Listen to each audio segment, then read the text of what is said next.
Hello students, आज हम class 12th के पोइट्री के चैप्टर माई हेवन, जिसे कंपोज किया है आर.एन. टैगोर ने, इसकी हिंदी में व्याख्या देखेंगे।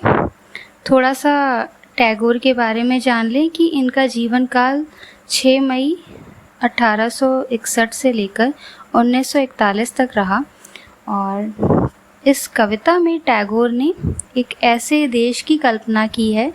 टैगोर एक ऐसे देश की कल्पना करते हैं जहाँ के देशवासी भयमुक्त रहें और उनकी सोच छोटी ना हो, कभी उनमें भेदभाव किसी भी प्रकार का नहीं हो, चाहे वो जाति के नाम पर हो या धर्म या भाषा के नाम पर हो। वे स्वतंत्रता पूर्वक ज्ञान को बांट सकें, विचारों और कार्यों में अपनी तर्क शक्ति का प्रयोग कर सकें, और वे हमेशा यानी देशवासी हमेशा सत्य का अनुसरण करें, उनका मार्ग अपनाएं, सत्य का मार्ग अपनाएं, तभी यह देश, यह संसार स्वर्ग बनेगा। उनकी ये कामना है ईश्वर से, उनकी ये कल्पना है। तो आइए देखते हैं इस पोएम का हिंदी में explanation.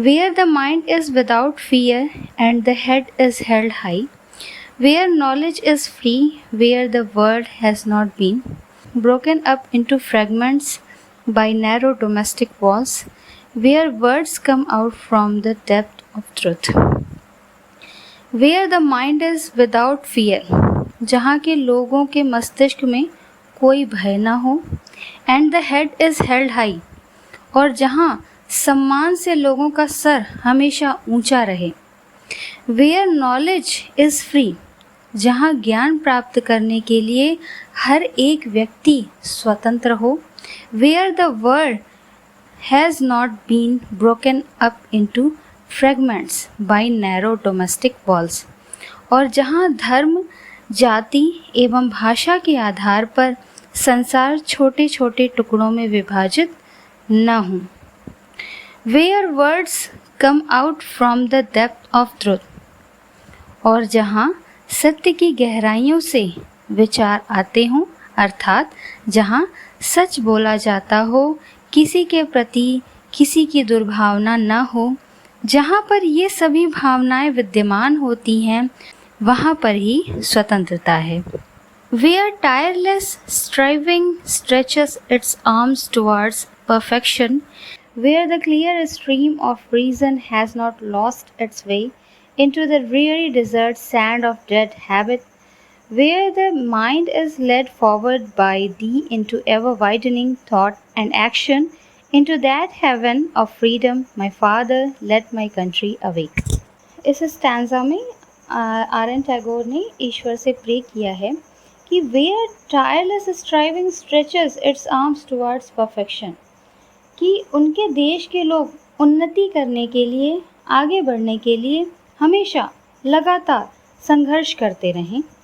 Where the clear stream of reason has not lost its way into the dreary desert sand of dead habit, जहाँ विवेक की निर्मल धारा अंधविश्वासों के मरुस्थल की नकारात्मक रेत में न खो जाएं, रूढ़िवादियों में, अंधविश्वासों में न खो जाएं, where the mind is led forward by thee into ever-widening thought and action, जहाँ के लोगों का मन हमेशा विकसित होने वाले विचारों और कार्यों की ओर लगातार बढ़ता रहे।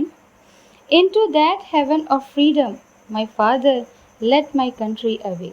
हे ईश्वर, मेरा देश सचेत हो जाए और वहाँ के देशवासी हर बाधाओं को पार करते हुए स्वतंत्रता के स्वर्ग में पहुंच जाए। मेरी यही कामना है आपसे, मेरी देश के प्रति यही प्रे है, यही प्रार्थना है आपसे। तो ये था बच्चों हिंदी में एक्सप्लेनेशन, हिंदी में व्याख्या द पोएम माई हेवन की, और जिसे कंपोज किया आर.एन. टैगोर ने यानी रविंद्रनाथ टैगोर ने। आई होप आपको ये एक्सप्लेनेशन समझ में आया होगा। वीडियो को ज़रूर लाइक, शेयर एंड सब्सक्राइब करें और बेल आइकन पर प्रेस करना ना भूलें, जिससे आपको लेटेस्ट नोटिफिकेशंस मिलती रहें। मिलते हैं हम लोग नेक्स्ट वीडियो में। Thank you.